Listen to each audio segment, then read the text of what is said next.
And it is no secret, summer is around the corner, and as summer break approaches, there are a lot of parents, a lot of families looking for safe and healthy and productive activities for their family to participate in over the summer, particularly for kids as school is getting ready to get out. So this conversation about what programs are available for kids in Metro Atlanta, it comes at a time as Atlanta continues to grapple occasionally with concerns about large unsupervised teen gatherings and what young people really need during these critical, crucial summer months.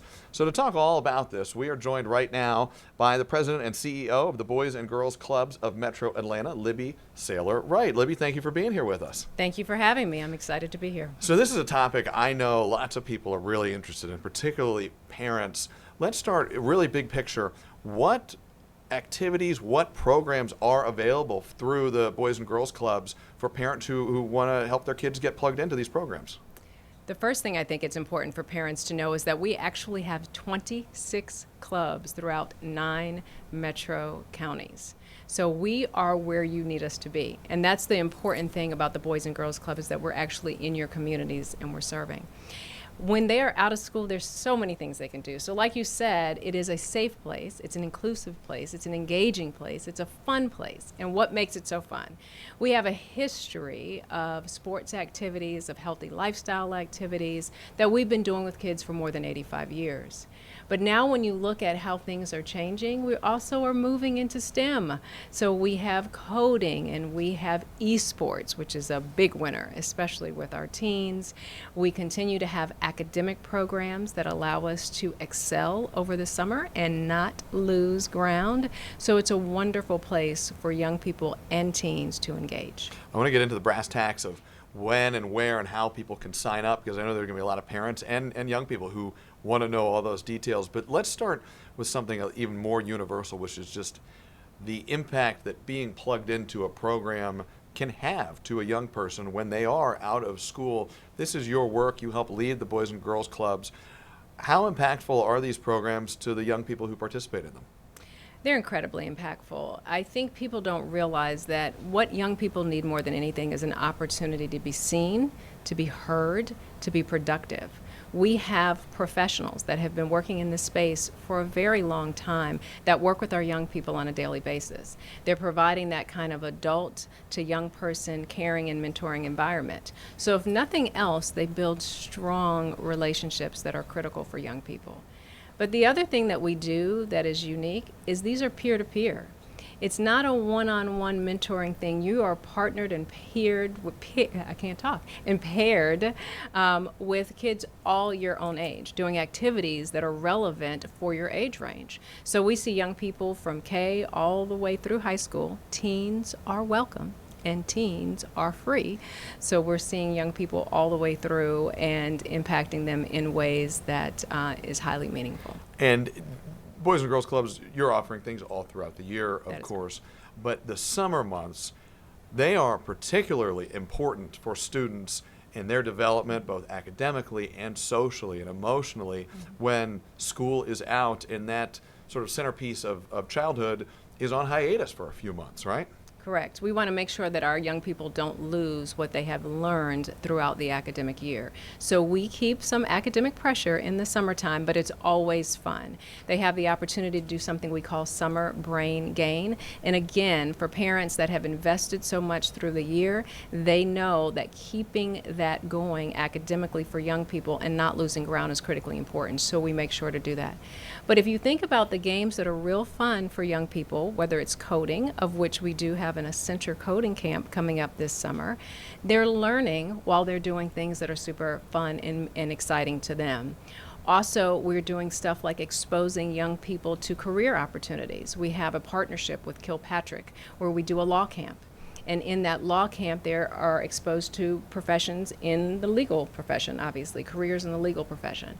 So we look forward to making sure that our young people have the opportunity to see what's out there, what's real, and getting them ready for what will be their next step. And this conversation that we're having right now also comes at a time when we here in Metro Atlanta, but cities all across the country as well, are having ongoing conversations about how young people, and particularly how teenagers, are spending some of their out-of-school time and what activities and programs and sometimes guidance is available to them. We've seen some teen takeovers at spots across Metro Atlanta. At times it's just a big crowd. At other times it has led to some law enforcement intervention. Sometimes some people have been hurt. There's a lot of conversation swirling around this. What role do you feel the Boys and Girls Clubs can play in this larger conversation about what can kids do and where can they do it and be safe and productive at the same time? Well, we're providing a place for them to gather safely and gather with meaning, productively, giving them something to actually do. Teens come together because they just want to make sure that they have some type of connection. We're providing connection in a way that is desperately needed at this point. All of the information and the data that we see right now is that young people do still need that opportunity to gather socially, to learn emotionally, like you said, and learn how to engage better with one another. So not only are we providing these spaces, but because we have professionals that know how to work well with young people, we're providing them guidance and mentoring in a way that other organizations may or may not be able to do. So we want to make sure that they feel welcome. That's the other thing. We know young people like nobody else does. Is it harder to be a teenager now than it was maybe a generation or 2 generations ago? I think it absolutely is. There used to be a time, I know my parents used to tell me, I've been exactly where you are. I don't say that to my son. There are experiences that we have had that are similar, but the dynamics of this generation is much more interesting than some of the things that we had to deal with. What do you think has changed? Well, certainly the introduction, obviously, of the internet, social media, that puts a lot of pressure on young people. And I understand that's to be real. So when we talked about bullying when I was coming up, it was a physical thing. Now it is a technology thing. It's a social media opportunity. And it goes much broader. It's not just that one person witnesses the bullying, but thousands and thousands witnessing the bullying. So I think that's significant. The other thing that I think has changed is what that means in terms of our young people and their mental health. So we spend a lot of time working with mental health partners like Chris 180 to make sure that we're working closely in creating programs and opportunities for our young people to talk safely about how they're feeling and what it is that they're experiencing. So we're providing that as an opportunity as well. So one thing that we hear a lot about is the sort of restorative power of being together in productive environments, particularly in a world. I'm certainly guilty of this in my own life. I'm certainly not a teenager anymore, but it is easy to get so sucked into your social media and whatever's on the computer and on the apps and on the screens, and that you can get a little overwhelmed. And I find when I get like that in my own life, going out in real life with a friend, with a loved one, can do a lot of good that you can feel just internally in my own brain and in my own heart. Do you see that effect in young people as well, who get together, get to be around adults, but also other kids their own age, playing a sport, working on coding, doing the law camp with Kilpatrick, any number of those activities? Even more so, because think about the type of development that is necessary when you're that young, how you learn to interact with other people. Human connection is always going to be important regardless of what the technology is. And so we are providing that human connection for our young people. It's critically important. We make sure that we spend time helping them develop healthy relationships. And we talk about the relationships that people expect, of course with adults, but also the relationships that they expect peer-to-peer, helping them understand when somebody else has some type of emotion, how do I recognize it and respond to it, and then the relationship they have with self, their own personal self-regulation, and how do I understand my own emotions and be able to articulate. So we spend time doing that with them as well, but human connection can never, ever be replaced. We are short on time, but I would be remiss if I did not ask this question before we go, because I'm sure there are a lot of parents out there, and I suspect a number of kids as well, who are hearing this and saying, yeah, I want to participate. I want to be involved in this over the summer.